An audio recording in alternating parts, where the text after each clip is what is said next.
Hey, a shocking video has been making rounds across social media this weekend, showing a disturbing altercation involving popular social media figure Jennifer Nakanguvi, better known as Full Figure.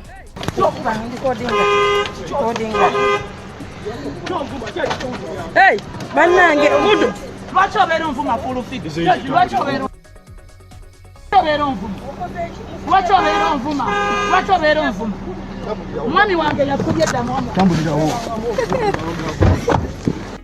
what appeared to many as unprovoked assault has now taken a serious legal turn.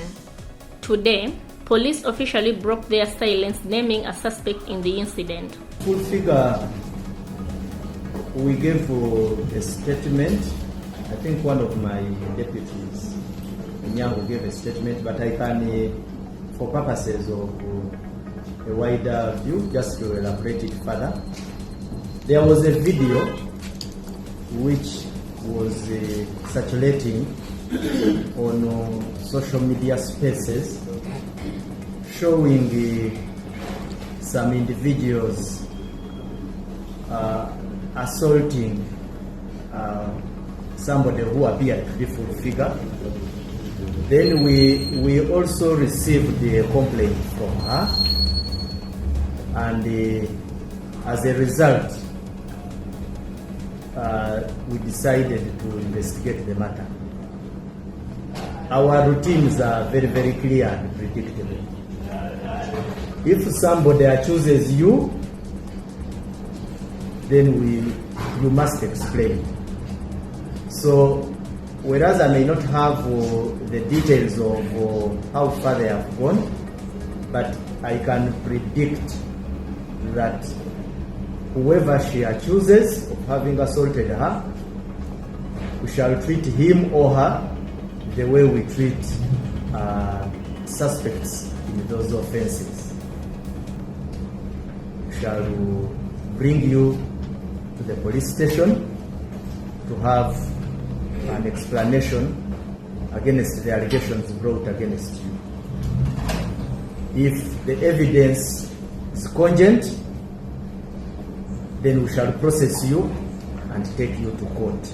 Police has launched a manhunt for Justin Nameere, the NRM flagbearer for Masaka City Woman MP, accusing her of assaulting and robbing Full Figure. See, you may be here, but when actually you don't have facts. And I've told you the risk of listening to only social media. There are many cases. How many? Where are they? Which are they? You get it? If you feel you are one of them, you act like her. The incident, which has stirred both outrage and speculation, reportedly involved physical violence and theft. Police says Nameere will be treated like any other criminal if apprehended. But the story does not end there. Authorities are also calling on anyone who has been a victim of verbal or abusive attacks by Full Figure to step forward and file formal complaints. Go to police, reach out to police. If there is any police officer who has failed to work on your case, escalate the matter. Actually, it is an offense. It is disciplinary if a police officer refuses to handle a matter, because the matter is supposed to be concluded, where we establish as to whether the accused person or the suspect there is cogent evidence to pin him or her or not. So if there are those out there, the problem now it is Mutegi reporting on their behalf, and he has not come with any evidence of any case. There are two cases that he can play and one at CPS. So let the complainants come out, like the way Fohashi has done. Actually, one of the condemnations here is if, for example, the people who attacked her felt aggrieved, the biggest problem is the methodology and approach. What we always advise, don't constitute yourself into a court. Once you constitute yourself into a court when you are not, then you will be checked. If there are people out there who have cases against her, police stations are open. When police stations don't help you, they have their supervisors, right up to the Inspector General of Police, who is the fountain at the command, is at the highest level of command of the police force. With tensions arising and political figures at the center, the case could expose deeper rifts within Uganda's political and social circles. As police hunt for answers on the suspect, the public is watching closely, and so are we. Is this a simple assault case or a symptom of something bigger brewing in Uganda's political arena? Basebo ne banyabo, I've received a couple of phone calls from some friends informing me that balabye in one of the bulletins last evening nga police egamba nti ennoonya biki omuyiggo. I want to categorically state nti sinnafuna phone call yonna enkubirwa okuva ku police ng'engamba nti police enneetaaga, era sinnafuna ku written summon empita ku police. Naye I'm a law abiding citizen, bwe banaaba bampise nja kugenda. I was told nti bulletin yagambye nti it was something to do with the full figure beating, ebibadde ku mikutu ebyokuba full figure, bamukubye bakoze batya. Yes, I have been a victim of full figure. Era mu weeki ewedde omanyiye buli lunaku abaayo ne victim ompya. In the last week I happened to be one of her victims. Nanzivoola, avuma family yange. You know, for a whole year plus, abadde avuma mwami wange, avuma taata wange. I don't know why she's too obsessed with those two special gentlemen in my life. Oba abegomba, oba kizibu kyeki, I don't know. I went legal emabega kaawo ne tuloopa emisango ku full figure, but just like so many other cases, emisango tegyawulirwa. Ate of course tuba n'obudde bungi, tuba n'obudde butono, naffe tuba tulina ebyokukola.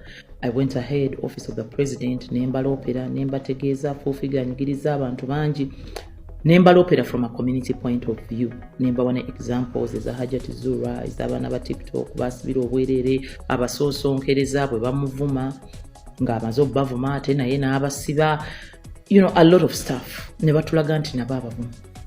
Office of the president nendaga nti naffe atuvuma, naffe atutomentinga, kati mulina kuguma. So her impunity grew with time, kuba yonna gye bamuloopa tewali kye bamukola. So nze nnyinza okulowooza nti abantu oba oli awo abamukubye baavudde ku kuba nti oba oli awo be bamukubazze nga baloopa ng'ate ayongera obbanyigiriza nga teri kimukolwako. It doesn't necessarily mean nti olw'okuba ndi one of her victims nti olwo nze namukubye oba nze nasindisa abamukubye. Full figure abamwegendereza tava ku poliisi, buli wiiki aba alina baaloopa. Nze police officers bangi bankubidde nga tebankubira kumpita ku poliisi lwa misango naye nga bannyumiza nti gwolaba oyo agenda ku poliisi buli wiiki n'aloopa abantu abamukubidde mabaala, abamuvumye, abakoze eki. Mu criminology and penology, omuntu oyo poliisi eba erina omuprofilinga nga omuntu alemeddwa okubeera mu harmony ne society. Either yennyini aba yeetaaga kusibwa oba aba yeetaaga rehab oba kutwala mu ddwaliro erikola mental correction. So full figure ensonga zi police bwe muba munaamuyamba muyambe ne community, muzitunuulire in a two way. Community mwagirabye, abantu bakaaba, abantu boogera ebigambo eby'obusagwa. Nagambye this society needs healing. Bannanga abantu bano beetaaga okuwulirwa. Bannange nalabye obukambwe obukyayi obutudde mu mitima gy'abantu nga mbulabira ku bigambo bye baayogedde n'essanyu lye baayolesezza ng'ate balyolesa ku muntu akubiddwa. We need to heal this society. Bannange nalabye, era nze kati omuntu okuŋŋamba nti gundi nva mu maaso mba nnyanguwa bwanguyi, kuba nalabye ebiwundu ebitudde ku mitima gy'abantu, ku mitima gy'abantu nga mbirabira ku reaction gye babadde ku full figure.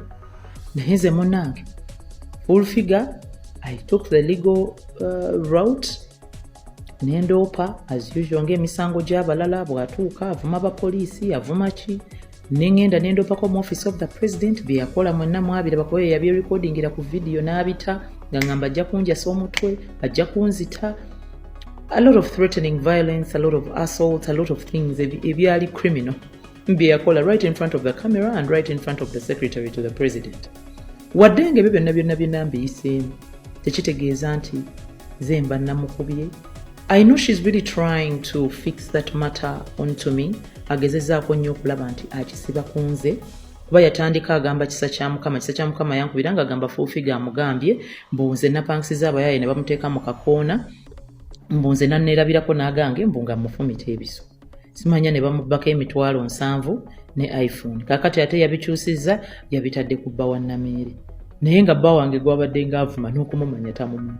And so many people don't know my husband kubanga teyeemulisa ate nange mu mawulire ne mu media ntera kubeeramu lwa mirimu gyange na politics wange simyemuliso nnyo gya family. So ojja kuinsistinga nti bba wa gundi wuuyo omuntu akubuuze nti awondagaawo bba wange ng'ekyamazima taliiwo.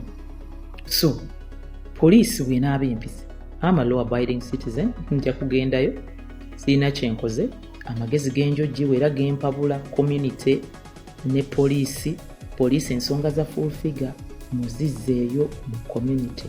Listen to everyone. These hundreds of people abagudde emisango abantu bonna abatawuliddwa so that you don't keep having the same thing repeat itself.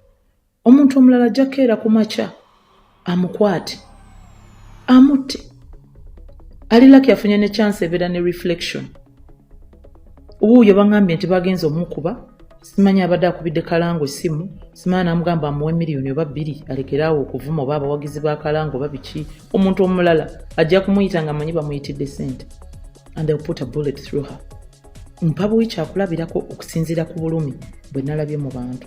So police, to help this woman and help the community, look at this matter from the lens of what exactly has been going on for a while. Buli wiiki omukazi abeera mu mapoliisi.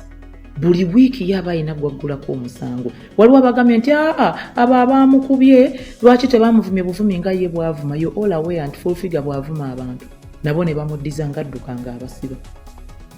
So if it's a mental issue, let her get treatment. Umuyambe. If it's a legal issue, nga yeetaaga to face the law, agifeesinge. Abantu balina summoned files against her. Era bamulinze ku police. Fenna tumulinze because we have files ready against her. Stay tuned. We will keep you updated. Don't forget to like, comment and subscribe for latest updates on this developing story.